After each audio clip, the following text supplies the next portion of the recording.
L'accident impliquant un travailleur sur le pont du Buc plus tôt cette semaine entraîne de nouvelles règles de sécurité sur le chantier. Les travailleurs auront bientôt un accès, pour le moins original, à la voie centrale du pont où se déroulent les travaux. Je me trouve présentement sous le pont du Buc, Rive-Nord. Vous voyez cette trappe dans le tablier du pont du Buc. Bien, c'est par cet accès que les travailleurs vont désormais se présenter sur le chantier.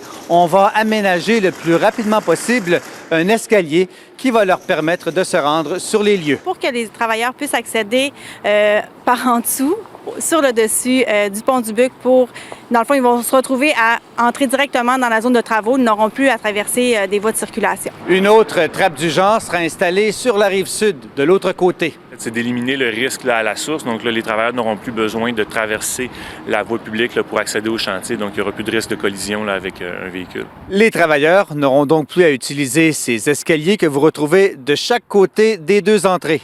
Autre mesure mise en place que les conducteurs ne manqueront pas de remarquer, des patrouilles de retenue, c'est-à-dire 2 camions de la firme Garda qui vont circuler côte à côte afin de ralentir le trafic. Donc, les véhicules avec des gyrophares qui ralentissent la circulation pour permettre aux travailleurs de traverser sécuritairement pour accéder à la zone de travaux. Le ministère des Transports et la CNESST n'écartent pas la possibilité d'ajouter d'autres mesures de sécurité si le besoin s'en fait sentir. Il va y avoir un suivi qui va être effectué par l'inspecteur qui est au dossier, effectivement. C'est encore une fois d'améliorer nos manières de faire, puis c'est certain qu'on invite aussi les automobilistes à redoubler de prudence. Jean Houle, TVA Nouvelles, Saguenay.